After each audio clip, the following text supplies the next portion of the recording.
dalam setiap acara sesuatu yang bagi sebagian orang remeh-temeh dan sepele, tapi saya yang selalu mengikuti acara, saya perhatikan itu.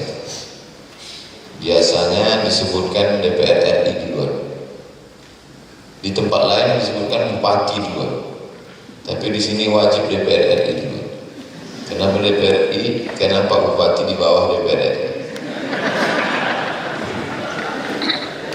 Tapi ternyata Pak DPR RI pun mengikuti acara ini, ada yang lebih tinggi lagi, yaitu ibu. Karena ibu sangat kuat keinginan supaya hadir dan kita alhamdulillah bersilaturahim pada hari ini.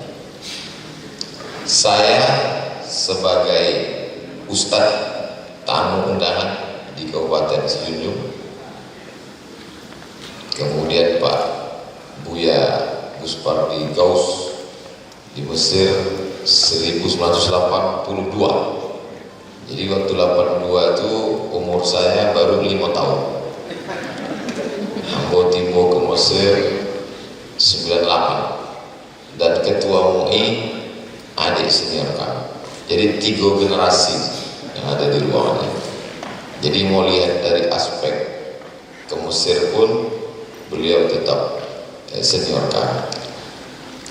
Bapak Bupati Sejunjung, Bapak Wakil Bupati, perjalanan kami panjang dari Tablik Akbar tadi siang di Kamang Baru, dilanjutkan pula ke Siloke Geopark.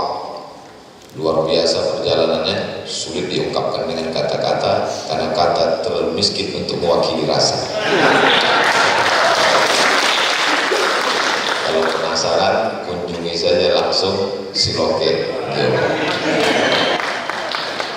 Pak Wakil Bupati juga Masya Allah, tabarakallah, perjalanan yang panjang itu dipenuhi dengan canda tawa, gurauan, dan rasanya fresh.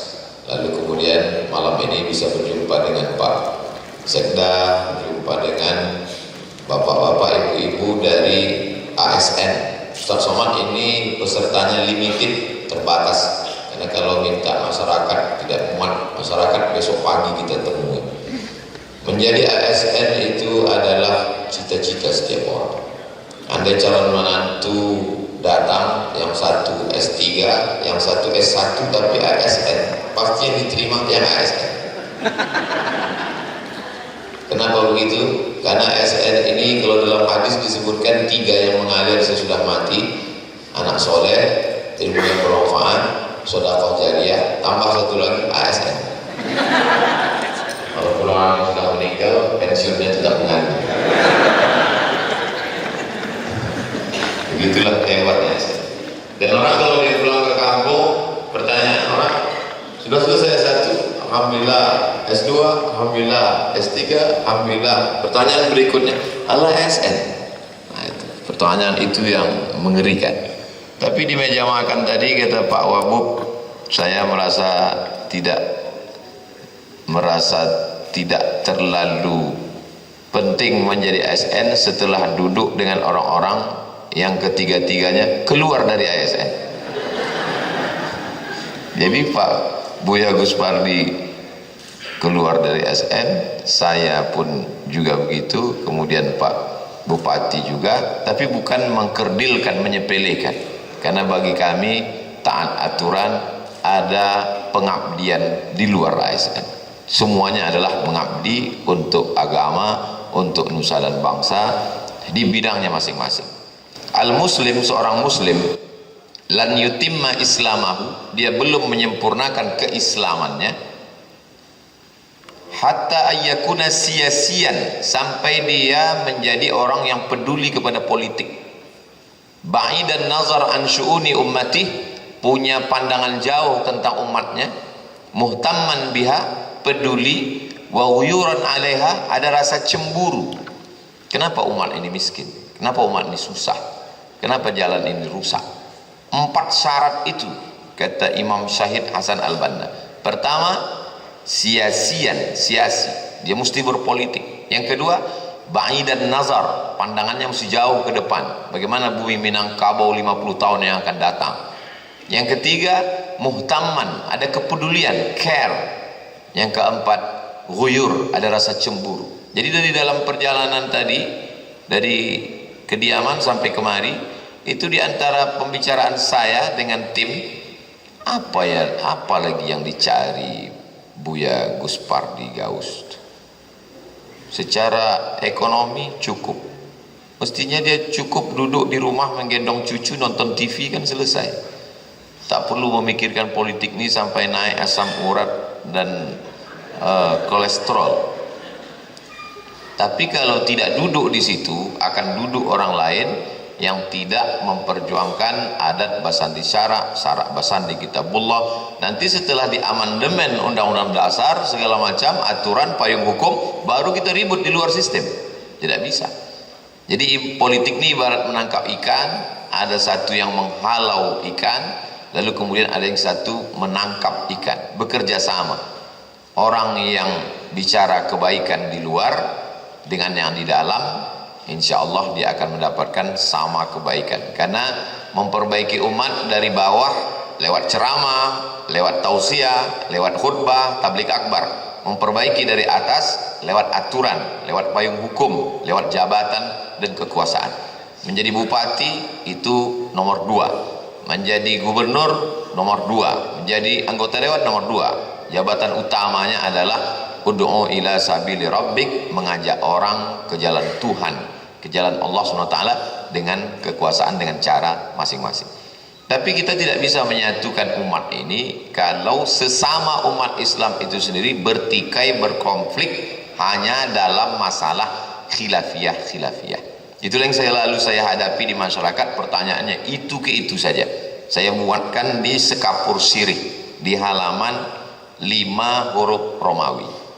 Saya jumpa bapak-bapak sudah tua di salah satu kampung. Mohon maaf Bu ya, saya sebut uban ini bukan menyinggung Bu ya. Saya jumpa orang yang rambutnya sudah memutih karena usia dan usia. Jadi kata dia, Ustadz, saya kalau sholat, kalau sholat itu bangkit dari ruku itu Sami Allahu liman hamidah, baru ambo baca Rabbana lakal hamdu di sekapur siri. Sami Allahu liman hamidah Rabbana lakal hamdu mil'us samawati wa mil'ul ardi wa mil'u ma syi'ta min syai'in ba'd. Kata ustadz yang datang berceramah, sholat bapak itu salah.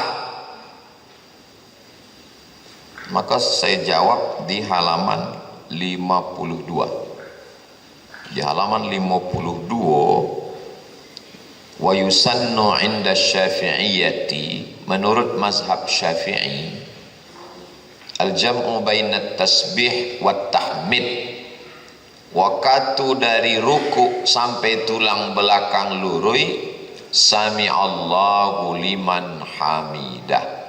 Setelah tulang belakang lurui Rabbana lakal hamdu mil'us samawati wa mil'ul ardi wa mil'u ma syi'ta min syai'in ba'd. Dan hadisnya ada, muttafaq alaih, sahih Bukhari, sahih Muslim. Jadi sebenarnya dengan menulis buku Iko, ambo ingin supaya awak sesama orang Islam jangan saling menyalahkan. Karena dengan dibangkitnya isu-isu khilafiyah ini, umat tidak sadar ternyata hasil bumi alam dia sudah dieksploitasi. Sibuk membahas masalah Sami Allahu liman hamidah, ternyata undang-undang dasar sudah dikebiri. Sibuk membahas Sami Allahu liman hamidah, ternyata alam sudah dirusak. Akhirnya waktu kita habis. Jadi sebenarnya saya hampir tidak ada, menurut saya dalam buku ini tak ada, hanya mengumpulkan pendapat para ulama yang saya harapkan tidak membingungkan umat, tapi umat ini punya pemahaman bahwa kalau ada orang yang Sami Allahu liman hamidah Rabbana lakal hamdu, oh mazhabnya Syafi'i. Dan yang bangkit hendak mengucapkan Sami Allahu liman hamidah, Sami Allahu liman hamidah, kata imam, dia diam dan dia mengatakan Rabbana lakal hamdu, oh itu pun ada dalilnya, sehingga kita tidak menyalahkan. Yang Sami Allahu liman hamidah Rabbana lakal hamdu ada dalilnya.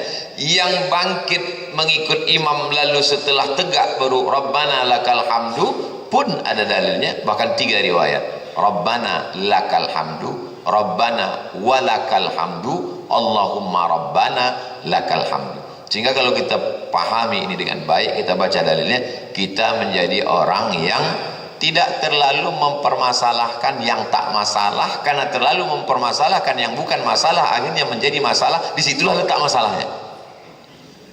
Umat ini sudah banyak masalah. Orang ke masjid itu kan mau mencari ketenangan.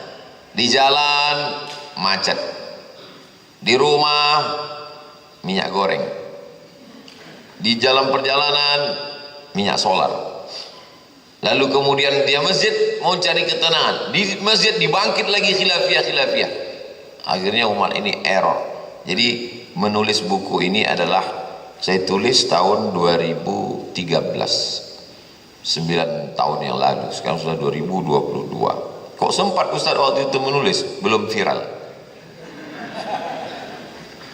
Ambo bacakan sebagian untuk dialog awak. Nanti ini sekedar pengantar. Sudah ambo pilih beberapa halaman. Di halaman 14 tentang, jadi sebagian besar isi buku ini menjawab pertanyaan Ustaz Somad, kami ibu-ibu ini katanya nggak boleh sholat ke masjid, perempuan sholatnya di rumah, sementara kami ingin dengar pengajian. Nah, jadi saya urutkan dari awal sampai akhir supaya kajinya tak potong-potong. Saya selipkan jawaban-jawaban terhadap pertanyaan. Maka di halaman 14 tentang perempuan sholat di masjid itu ada beberapa riwayat. Riwayat yang pertama mengatakan sholatul mar'ati fi baitiha afdal, perempuan sholat di rumah lebih afdal, di dalam kamar lebih afdal, di dalam ruangan yang sempit kecil lebih afdal. Jadi hadis satu ini mengatakan perempuan lebih baik sholat di rumah.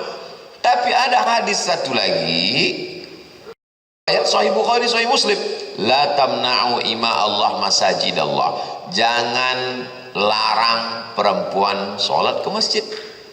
Jadi kalau ada orang mengatakan kalau kita mengalami ikhtilaf, terjadi perbedaan pendapat, mari kembali ke sunnah. Sunnahnya pun ikhtilaf. Mari kita kembali ke Quran dan hadis. Hadisnya pun ikhtilaf. 2 hadis. Hadis pertama mengatakan bagus sholat di rumah. Hadis kedua mengatakan jangan larang perempuan ke masjid. Lalu solusinya, maka selalu saya katakan kembali ke Quran dan sunnah, mengikuti pemahaman ulama. Maka kata Imam An-Nawawi, ada juga beberapa jamaah yang komplain, Ustaz Somad, kenapa bukunya dimuatkan kalimat Arabnya? Saya muatkan kalimat Arabnya ada 3 alasan. Yang pertama, supaya orang tidak menuduh saya ustadz pembohong, mengada-ngada. Jadinya bisa baca, oh ada teks aslinya. Karena di fitnah di medsos itu luar biasa. Ambo disebutnya UAS ustadz ahli subhat. Nah, jadi itu perlu. Oh ternyata teks aslinya ada. Yang satu lagi mengatakan, kenapa ustadz tidak kasih baris? Ibarat awak bertamu ke rumah orang. Jadi apa nanado di situ, nikmati saja sesuai kemampuan. Nah, sesuai. Jadi kalau maksudnya, kalau sanggupnya bahasa Indonesia, abaconan bahasa Indonesia saja. Kalau kebetulan dari pondok pesantren, abaconan Arab gundul. Kalau dipaksakan, beko bakunang-kunang pandangan awak. Nah, sama macam di sini, semuanya ada. Kalau kebetulan mampu makan jeruk, makan jeruk. Kalau tak mampu, ingin cepat, tidak pakai kunyah, makan agar-agar. Jadi semuanya sudah ada. Begitu juga bagi anak-anak pesantren, sehingga dia belajar menerjemah. Karena saya dulu waktu masih dosen banyak menerjemah buku. Jadi buku ini untuk mengajak mahasiswa untuk kembali kepada teks asal, supaya tidak meninggalkan kitab kuning. Bahwa kalau terjadi fitnah, maka perempuan lebih baik sholat di rumah. Tapi kalau tidak ada fitnah, untuk belajar ada mahram, maka bagus dia ke masjid. Itu solusi dari ikhtilaf 2 hadis tadi. Jadi kalau begitu memahaminya, nanti kalau ada ustadz berceramah ke si Junjung, perempuan lebih baik sholat di rumah, kata dia. Oh itu hadis nampak tamu tuh. Perempuan boleh aja sholat di masjid. Itu hadis nangka 2 tuh. Jadi masyarakat cerdas.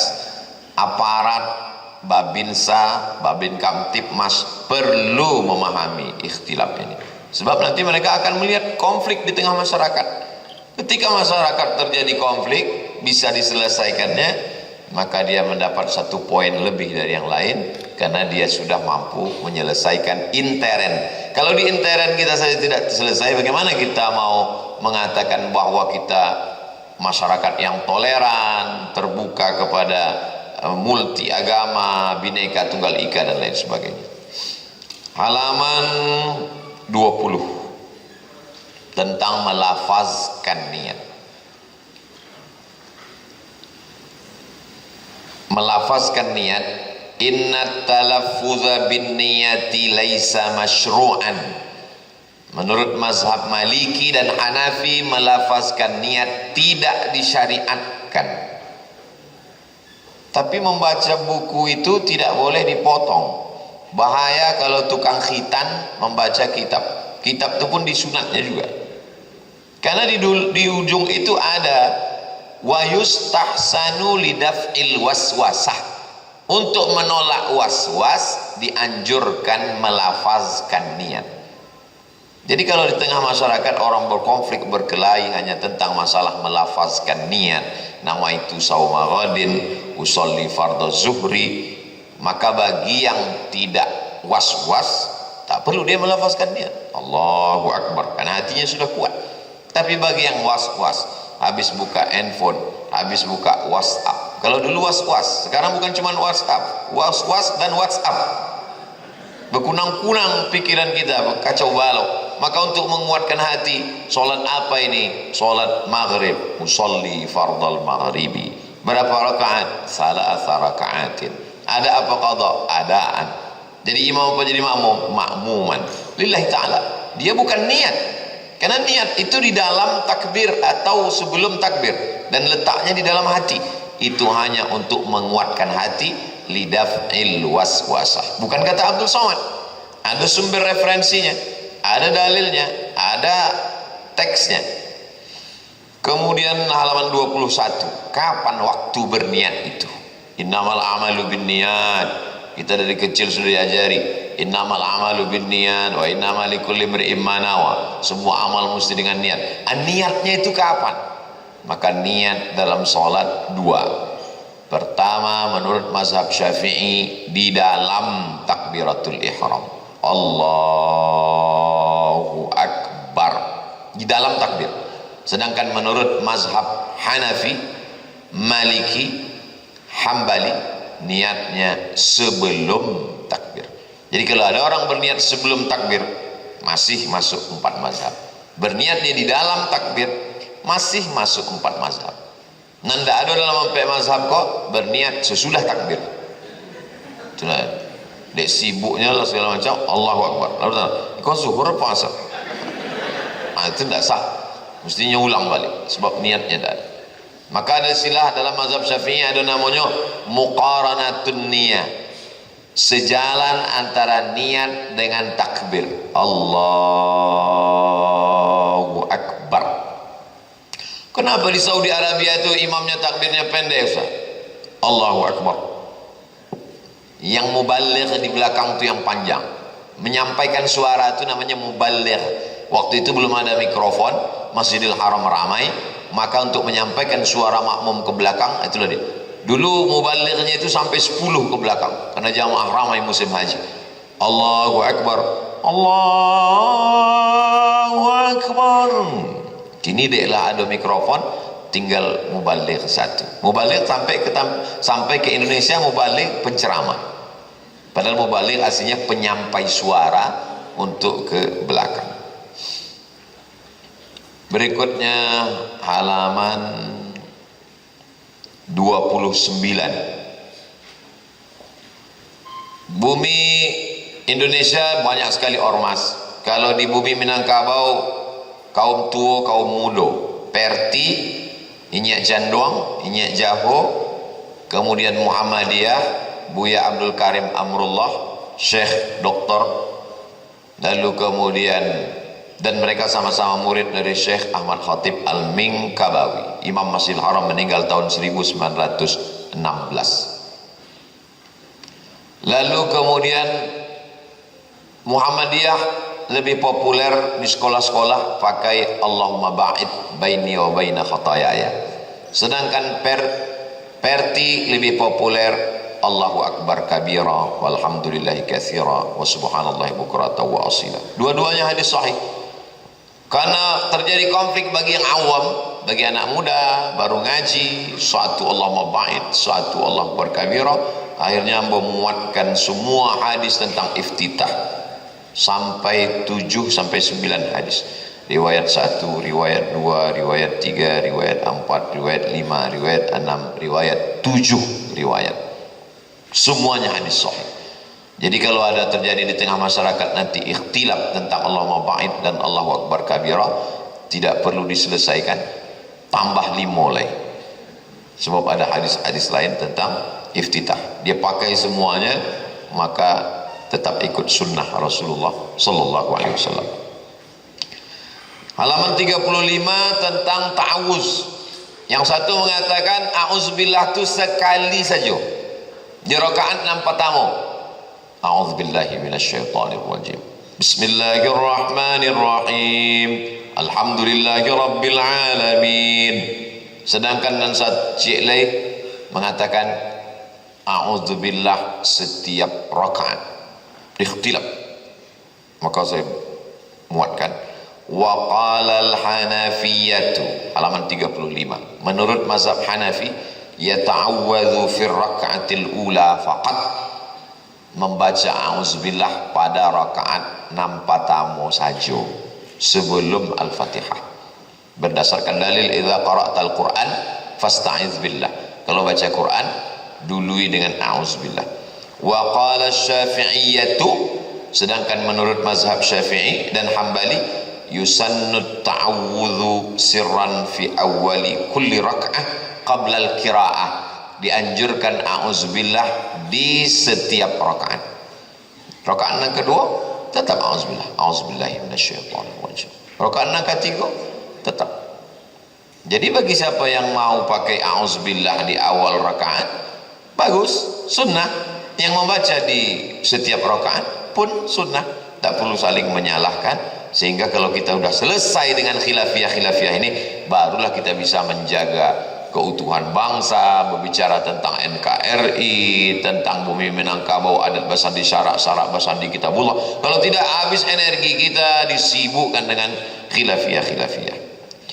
Saya paham bahwa buku ini tidak akan pernah menyelesaikan masalah khilafiyah, tapi paling tidak kita pernah berbuat dan mencerdaskan umat sehingga bisa meningkat ke yang berikutnya, yaitu memperbaiki aspek yang lain. Halaman 38. Ketika membaca Al-Fatihah, apakah membaca bismillah itu dibaca sir atau jahar? Maka panjang dalil-dalilnya, perdebatannya, tapi kesimpulannya dua. Mazhab Syafi'i dibaca jahar. Bismillahirrahmanirrahim. Alhamdulillahi rabbil alamin. Kenapa Saudi Arabia, Makkah, Madinah itu baca sir? Karena mazhab Saudi Arabia Hambali, Hanafi dan Hambali baca sir. Bismillahirrahmanirrahim. Alhamdulillahi rabbil alamin. Sedangkan Maroko, Tunisia, Aljazair, Mauritania, Andalusia pakai mazhab Maliki. Dalam mazhab Maliki tidak baca bismillah sama sekali, langsung alhamdulillah. Tidak sir, tidak jahar. Alhamdulillahi rabbil alamin. 3 mazhab. Kenapa Muhammadiyah umumnya masjidnya bismillahnya sir? Karena Muhammadiyah pakai majelis tarjih. Majelis tarjih mentarjihkan mazhab memakai yang dipakai oleh mazhab Hambali. Jadi kita cuman mengungkapkan dalil-dalil hadis dan pendapat ulama, sehingga prosesnya masyarakat ini kita mau cerdas, sehingga nanti ketika dia jadi makmum dia paham, oh ini pakai ikut imam. Keempatnya masih ahlus sunnah wal jamaah. Karena ini maksud dengan ahlus sunnah wal jamaah itu adalah mengikuti 4 mazhab. Paling tua Hanafi, nomor 2 Maliki, nomor 3 Syafi'i, nomor 4 Hambali. Keempat-empatnya ahlus sunnah wal jamaah, bukan ahlul bid'ah wad dhalalah. Berikutnya halaman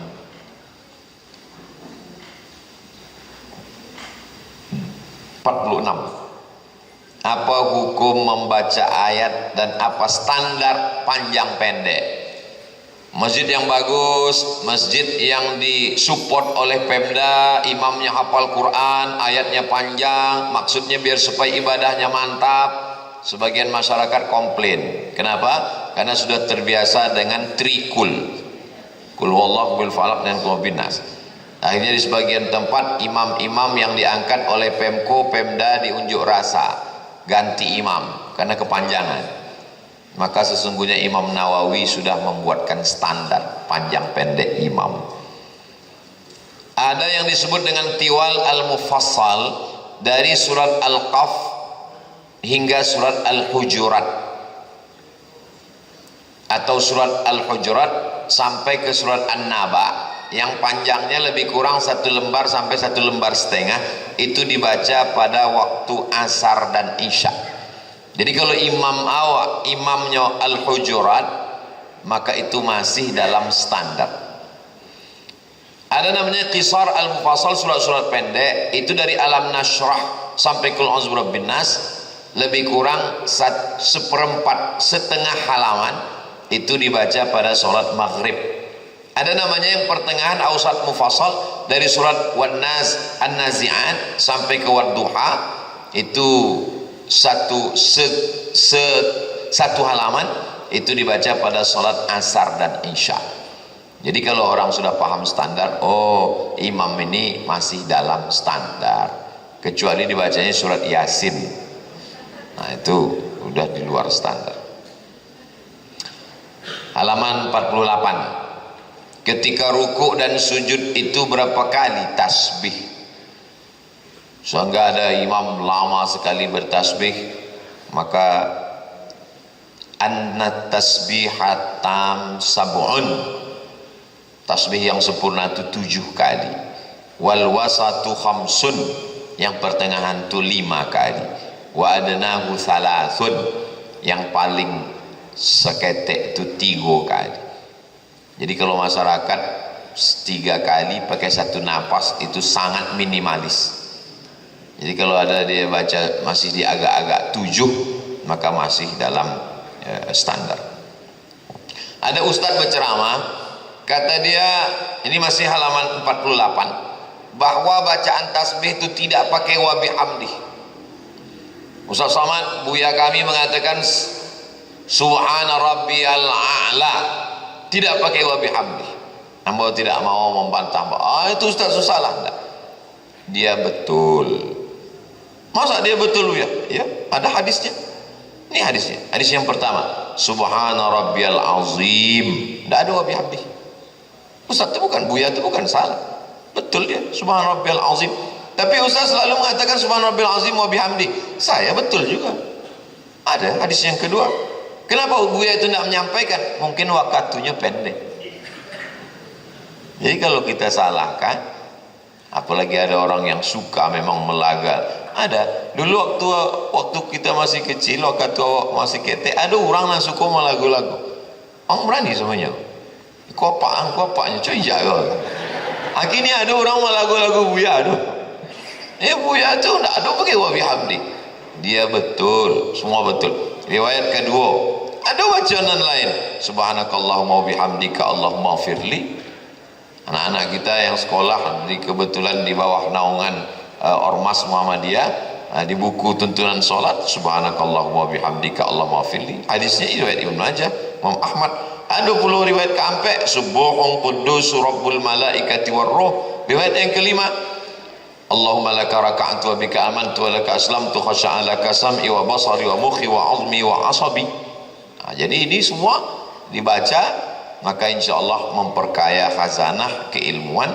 Kalau bacaan-bacaan ini kita hafal, kita ulang, kita ganti-ganti, maka kita sholat itu salah satu cara lebih khusyuk dengan bacaan yang berbeda.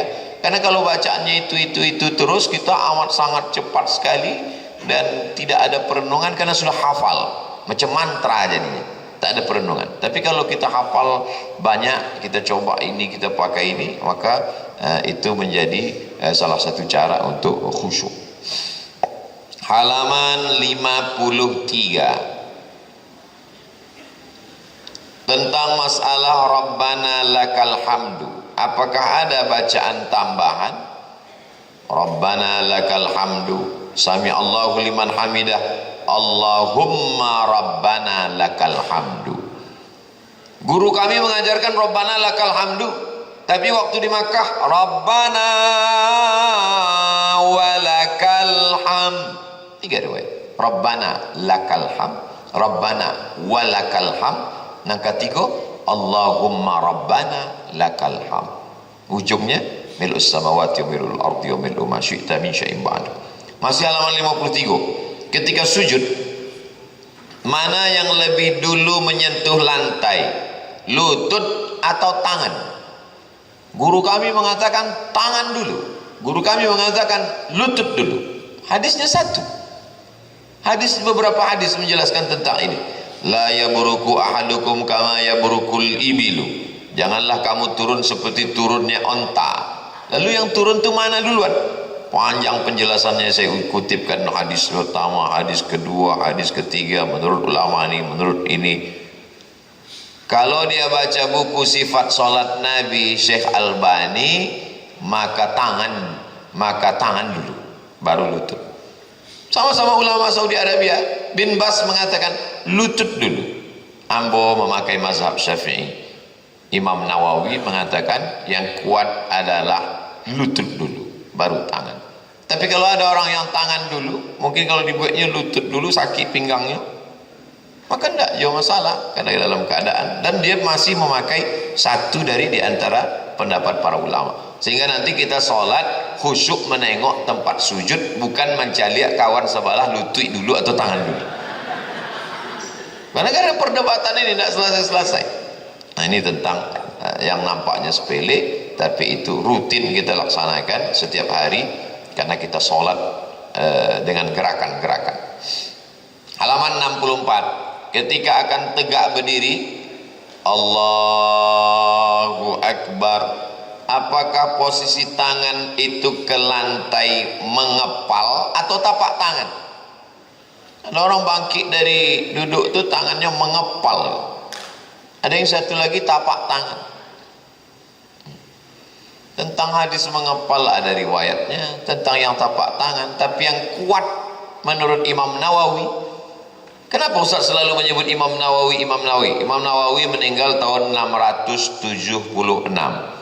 Dialah yang mengumpulkan semua pendapat ulama dalam mazhab Syafi'i selama 400 tahun. Imam Syafi'i meninggal 204. Dari 204 ke 676 selama 4 abad. Dialah yang mengumpulkan semua. Beliau revisi, beliau edit, maka jadilah kitab besar dalam mazhab Syafi'i, Raudhatut Talibin wa Umdatul Muftin, kemudian syarah Al-Majmu' syarah Muhadzab, dan beliau ahli hadis. Ada faqih tapi tak mengerti, tapi kurang dalam hadis. Imam Nawawi mensyarah dari kitab hadis paling kecil Arba'in, naik ke atas Riyadhus Shalihin, naik ke atas Al-Azkar, sampai Sahih Muslim.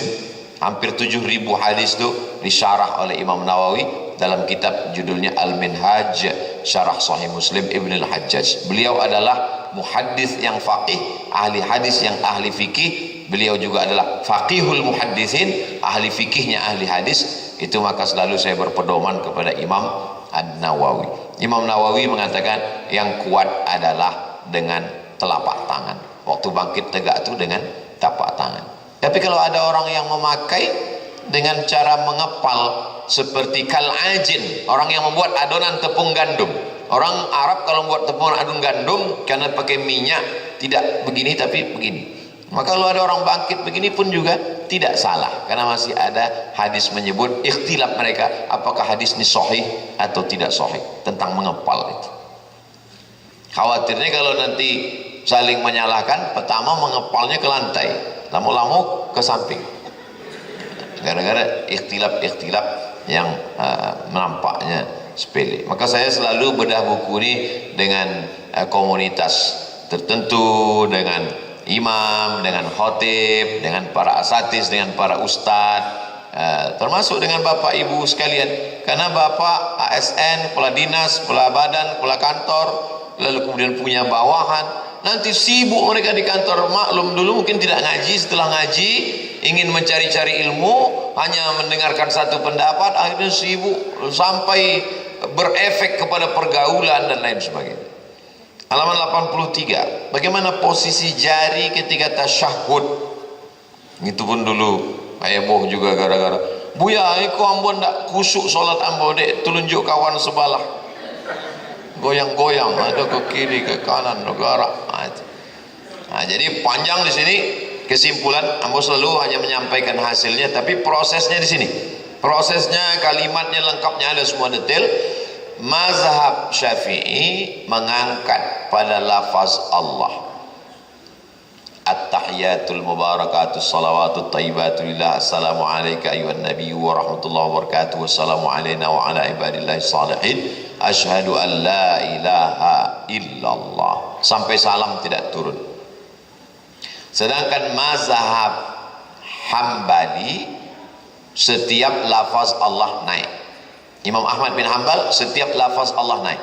At-tahiyatul mubarakatuh salawatut tayyibatu lillah. Assalamu alayka ayuhan nabi wa rahmatullah. Assalamu alayna wa ala ibadillah. Asyhadu an la ilaha illallah. Hambali. Sedangkan mazhab Maliki bergerak dari awal sampai akhir. At-tahiyatul mubarakatuh salawatut tayyibatu lillah. Perbedaannya pada hadis, karena dalam hadis dikatakan asyara bisababa, Nabi mengangkat telunjuknya, wa yuharrikuha, dan menggerakkan. Disitulah letak ikhtilafnya, apakah menggerakkan atau menggerak-gerakkan. Maka ulama 4 mazhab berbeda. Yang paling tua Hanafi, nomor 2 Maliki, nomor 3 Syafi'i, nomor 4 Hambali. Hanafi mengangkat sekali, turun sekali. Asyhadu an la ilaha illallah, setelah itu turun. Mazhab Maliki bergerak dari awal sampai akhir. Mazhab Syafi'i angkat sekali, tidak turun sampai salam. Mazhab Hambali hanya naik telunjuk pada lafaz Allah. Dan mata menengok tempat sujud, tapi waktu telunjuk diangkat, mata berpindah menengok ujung telunjuk. Yang ditengok, dipandang telunjuk awak, bukan telunjuk orang. Nah, sebab dari khilafiyah kok solat awak di samping Pak Bupati, inginlah awak tahu apa masa Bupati kau saja.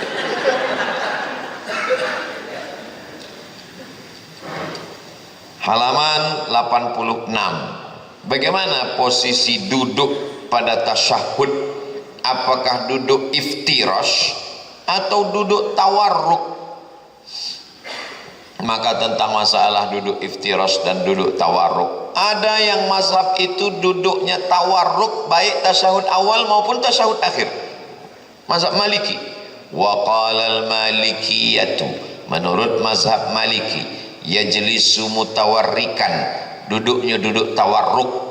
Duduk tawarruk tu bantu apa Buya? Duduk tawarruk tu duduk tasyahud akhir sampai rakaat, maaf cakap, dan duduk sampai ke lantai. Jadi dalam mazhab Maliki itu tasyahud pertama, tasyahud kedua pada isya, zuhur dan asar tetap tawarruk, tidak ada iftirash. Kebalikannya adalah mazhab Hambali. Dalam mazhab Hambali, rakaat ketiga, rakaat kedua, tasyahud awal dengan tasyahud akhir tetap duduk iftirash. Sedangkan mazhab Syafi'i, rakaat kedua duduk iftirash, rakaat keempat duduk tawarruk. Kalau ada 2 tasyahud maghrib, rakaat kedua duduk iftirash, rakaat ketiga duduk tawarruk.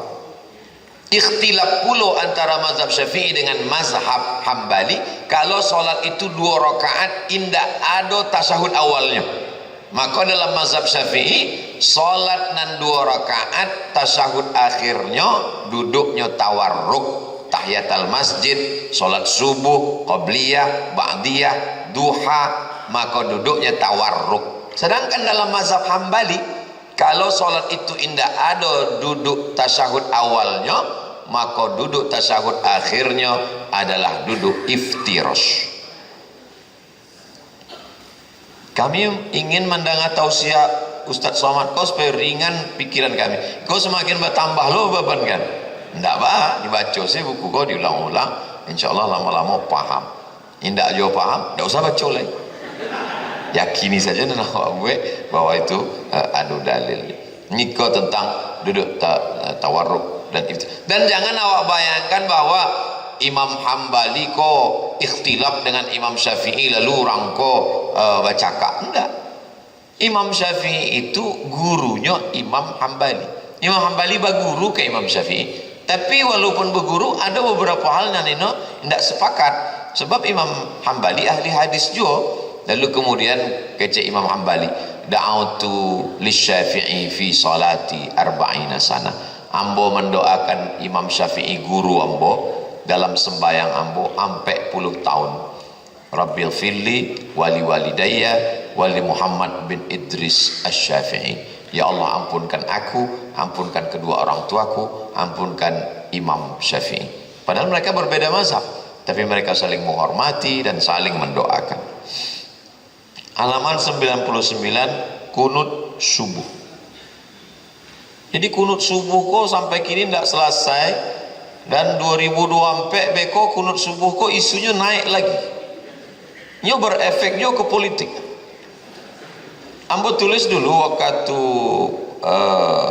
heboh-heboh bahwa isu tentang kunut subuh bagi masyarakat muslim di perkampungan lebih sensitif daripada isu beda agama.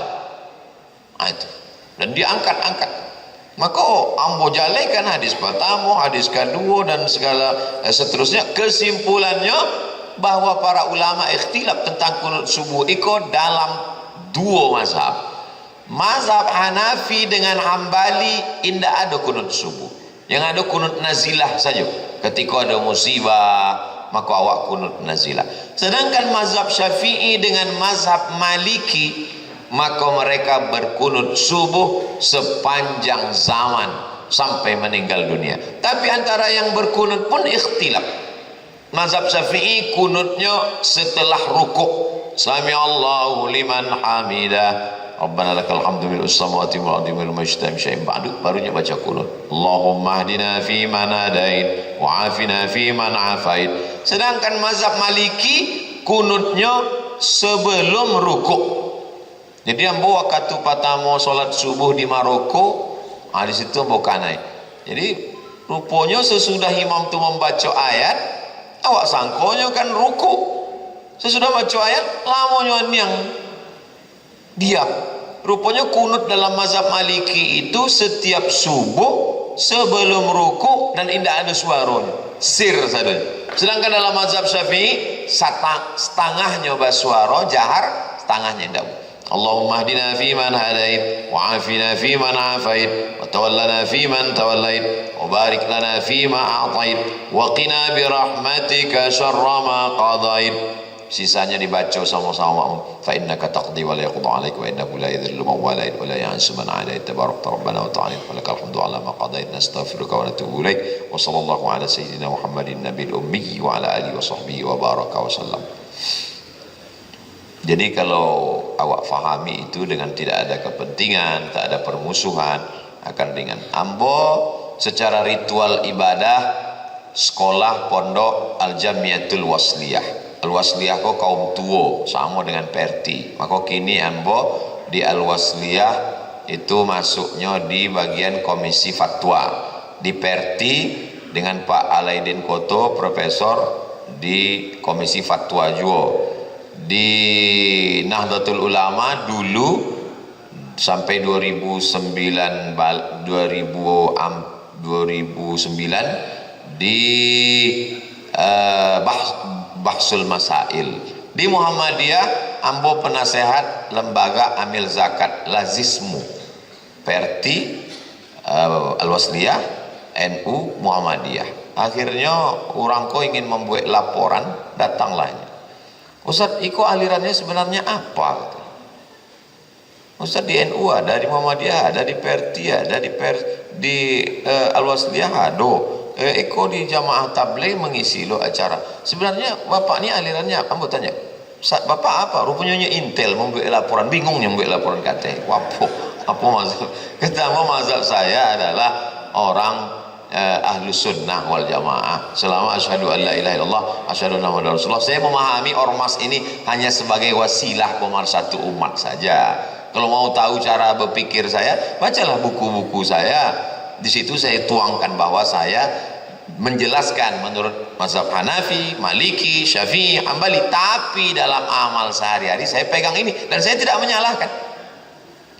Ambo secara ritual ibadah lebih condong ke kaum tua, tapi ambo mengisi pengajian di Masjid Akramun Nas Undri Universitas Riau dari tahun 2009 sampai 10 sebalai 2 balai 3 balai sampai tahun di Masjid Muhammadiyah di belakang Ramayana 2 tahun, di Masjid Muhammadiyah di Jalan Paus 2 tahun, dan selama pengajian itu tidak pernah ambo jadi imam, sebab ambo tahu kalau ambo maju ke depan ini kau membangkitkan khilafiyah dan paling selamat itu jadi makmum.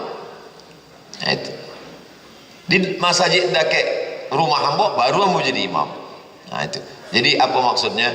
Bahwa ukhuwah lebih dikedepankan daripada menunjukkan bahwa kalau awak alim bukan dengan membangkit khilafiyah. Kalau memang awak alim, awak sebutkan saja kok. Maka betul kata Imam Syafi'i, ma jadaltu aliman illa ghalabtuhu wa ma jadaltu jahilan illa ghalabani. Kalau ambo berdebat dengan orang alim, ambo menang, kata Imam Syafi'i. Tapi kalau ambo berdebat dengan orang jahil, ambo tetap selalu kalah. Sebab apa? Sebab orang jahil indak mencari dalil, 1000 dalil awak, 1001 dalil ini. Nauzubillah. Halaman 107. Kalau awak bermazhab Syafi'i, lalu imam awak tidak mazhab Syafi'i, ambo kaum tua berkunut subuh, solat ambo ampe tahun di Masjid Muhammadiyah, ambo tausiah sesudah subuh. Apakah ambo membaca kunut surang? Enggak. Ju'ilal imamu liyutamma bihi, imam diangkat untuk diikuti, bukan dilawan. Maka selama ustaz jadi makmum ampe tahun solat subuh tausiah, setiap subuh Sabtu ambo mengajar hadis, kajian hadis sampai tahun. Tidak pernah membaca kunut. Lalu ustaz sujud sahwi? Enggak, sebab mau tidak lupa. Sujud sahwi itu bagi mazhab Syafi'i nan lupa. Kalau tidak lupa tidak sujud sahwi. Atau dibalik, imamnya mazhab Syafi'i, makmumnya kaum muda, tidak berkunut. Maka kata Imam Ibnu Taimiyah, fa in qanata ma'ahu. Kalau imamnya baca kunut, maka makmum ikut bersama imam. Imam Ahmad bin Hanbal ditanya, Imam Hanbali, iyo, Imam Hanbali baca kunut subuh enggak? Kata Imam Syafi'i, kata Imam Hanbali, ambo enggak baca kunut subuh. Kalau ambo ikut Imam Hanbali, iyo. Tapi Imam ambo waktu subuh itu Imam Syafi'i, kata Imam Hanbali, angkat tangan dan ucapkan amin. Sebab kini banyak juga makmum enggak amuhnya ikut imam. Allahumma hadina fi man hadait, enggak amuh. Padahal awak ikut imam dan ikut doa.